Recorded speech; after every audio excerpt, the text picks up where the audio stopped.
What's up, guys? It's the Reverend Wizard. Why did I call myself that? Because, well, this cloak around this area now has made me be called the Wizard. So I embrace that. And I will take it.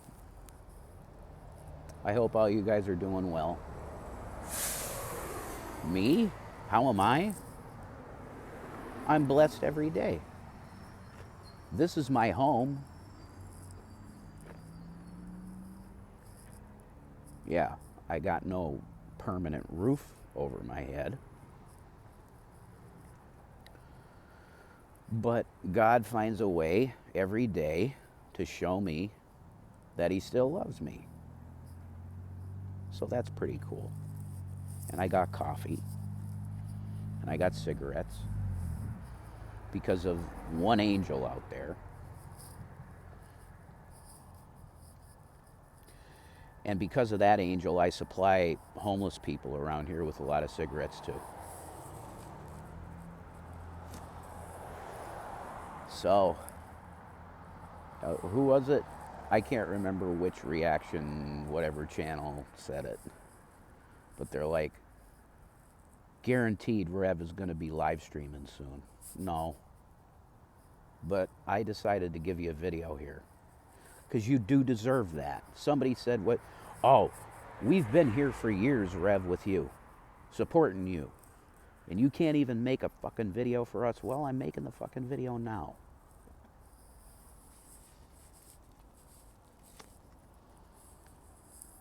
Ravioli, what the fuck is the deal? I'll tell you what the deal is. I'm homeless. Since I told you the eviction thing and the not eviction, the fucking condemning of the house, I've been on the street. And I've learned a lot about life. Holy shit. I was a spoiled brat kid. No, I wasn't a brat, but I was spoiled as fuck. And I'll tell you, what people go through on the street is fucking insane, especially in Scranton, PA. Because I'm going to tell you that there are not many services or anything that you would call support for the homeless population here very much. With that being said, the main reason I'm making this video, it's going out to Shani. Yes, it's going out to Shani. And I made a post, right? I told you guys I contacted her healthcare coordinator. Well, she got back to me today in a text message. And she said, "Jason, I'm going to be honest with you. I can't tell you anything." So there you go. I'm not going to know what happened to Shani. Get out of here. Somebody fucking called me while I'm making the video. So now I have to stitch the fucking video together. So Ann told me I can't tell you shit, guys, because she can't tell me anything. So if she can't tell me anything, there's no way I'm going to be able to find out anything about Shani. I really, really wanted to know how she's doing. Because I'm going to be honest, I've had time to think about what happened between me and her. At the end, okay? All that crazy shit with the live streams, and then she started calling me a pedophile and a fucking rapist and all this fucking crazy shit and say I was small dick and all this fucking bullshit. Of course she did that. Like, why would I think otherwise? Why would I think that she would do anything else? No, of course, and I knew she was going to do that when I did what I did. What did I do? I'll tell you what I did.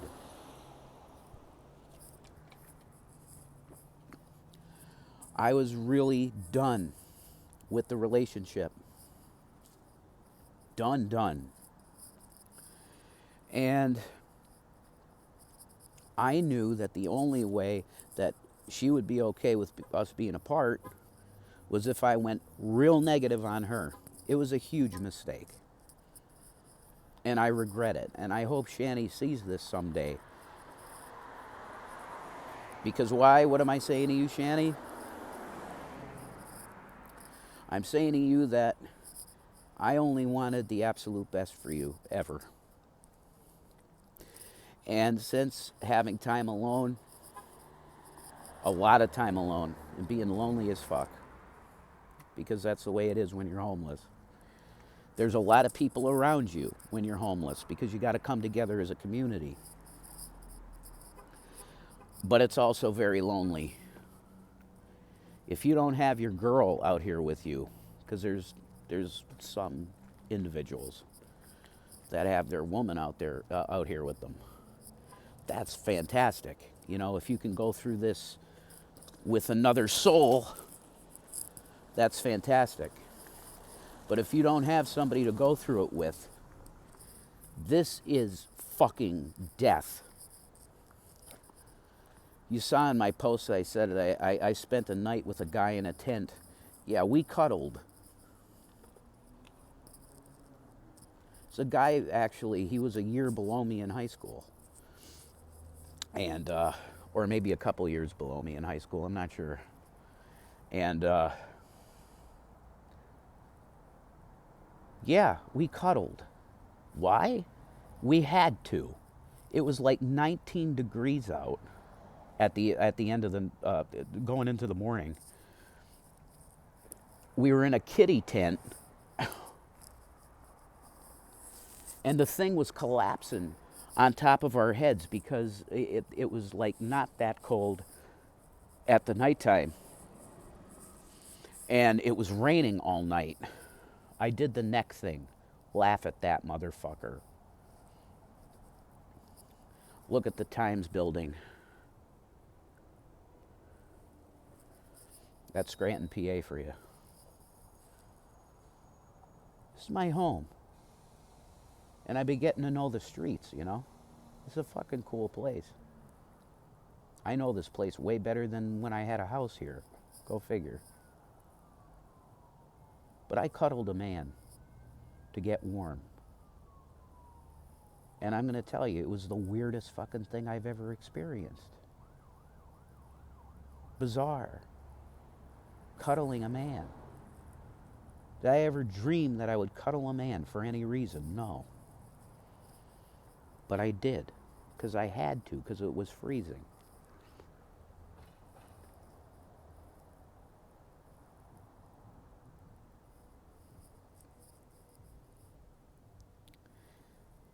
What do I say to you, Shani? I only ever wanted the best for you. You refused to accept that we were done in a relationship, and I was telling you I would even take care of you still. But your mind was so fucked up at that time because of William. William caused all of this. William caused our breakup.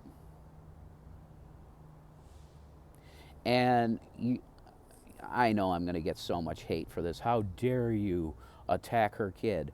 Yeah, well, guess what? Her kid's an asshole. He was seeking attention because he felt like he was ignored, which is ridiculous because Shani would drop anything to talk to that boy.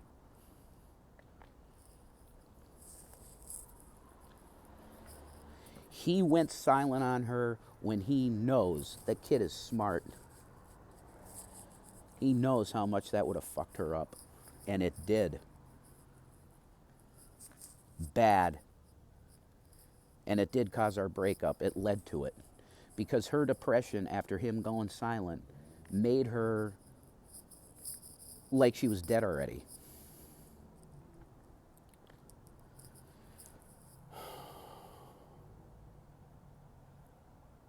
So what am I saying to Shani? I'm really sorry about my behavior at the end. Because I was listening to troll women that were acting like, oh, we might like you and shit like that, to bait me into doing bad shit to you, Shannon. And I did it. And it wrecked both of our lives. Because we could have been in Uncle Tom's house a lot longer. There was no reason to condemn the house. None. The pipes were good. It wasn't that messy. It was at the end because of all the crazy shit that went on. But it wasn't messy. There was no reason to condemn the house. They condemned the house because it became such a problem with the police. And why was that? Because of the shit that I was pulling upstairs that triggered her so bad that she was starting to get physically violent again. So I am taking responsibility right now. And I'm saying directly to Shani, I'm really sorry. Because I've been alone out here walking the streets, smoking cigarettes and whatever. And I've had time to really think about this. And I've wept, Shan. I've wept. I have cried a lot for you. Not because I miss our relationship. I don't. I don't miss that. I do miss the good times we had. I think about them with sorrow now. Because I do miss those good times with you. But I just wanted to make this video to take responsibility for being a fucking asshole. And getting on there with Fupa Cheese L, the L chick, and Jules, and being really not okay with you. I was so fucked up in the head. And I wanted you to really fucking get it that I was done with our relationship. You just couldn't accept that. But now you have to. I forced that. Do I regret that? No, I don't regret that because I did not want a relationship with you anymore, Shan. I didn't. You'd become so fucking miserable that I couldn't see myself going forward in life with you anymore. That's what happened. Do I still have love in my heart for you? I will always have love in my heart for you. Because your heart is good. You're sweet. And I wish you the absolute best in life, Shannon. The best. Peace and Maranatha.